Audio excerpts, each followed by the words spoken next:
pull into a pivot table and we start messing around with looking at all these things. So let's just, when you first come into a pivot table of AdventureWorks, you got exchange rates, financial reporting.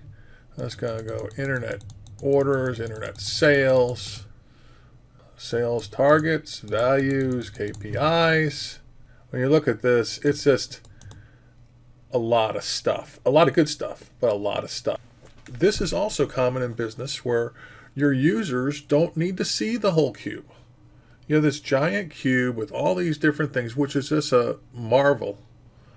But for the people looking at it in their certain department, they probably only have to see a certain amount of that data and fields and columns and dimensions. You only need a little bit probably to get their job done. So what SQL Server gives you, if you own the Enterprise Edition, is perspectives. Perspectives basically allows you to take the cube and only show in a perspective, a defined perspective, the things you want that particular user or users or department need to see. Okay, I just jumped over to Visual Studio and I'm in the AdventureWorks cube, which is my solution on the right side. And what I do to create a perspective, I'll double click on the cube itself. And along the top here you see a group of tabs, all very important. So here's perspective. On the right side here, across the top, you have see perspective name, perspective name, perspective name, right? Okay, so these are already defined by the AdventureWorks sample, but I didn't want to use these either. I wanted to use my own. Okay, so I'm going to create my own now. All right, so my own, I'm going to come up to this area here, this icon, and say, where it says New Perspective, and click New Perspective. Okay, so what I'm going to do here, it's over on the right.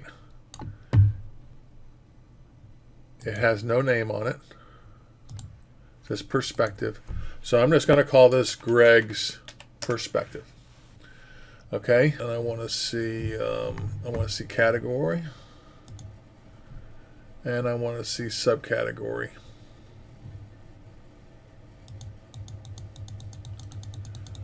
Subcategory, where are you? Here we go. There's subcategory.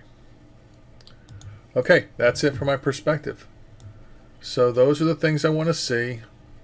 And I'm going to save this. And I'm going to go ahead and deploy. Cool. I'm going to go in Excel again, and when I go to Excel, it asks me what perspective I want to use. I'm going to say Greg's perspective. We go through this stuff. We go into it, automatically creates our pivot table. And look how nice and clean this is. Well, okay, so there I am. I got a very easy perspective for me to demo with. This concludes this video. Please come and see more of my videos at www.sqlcoop.com. Thank you.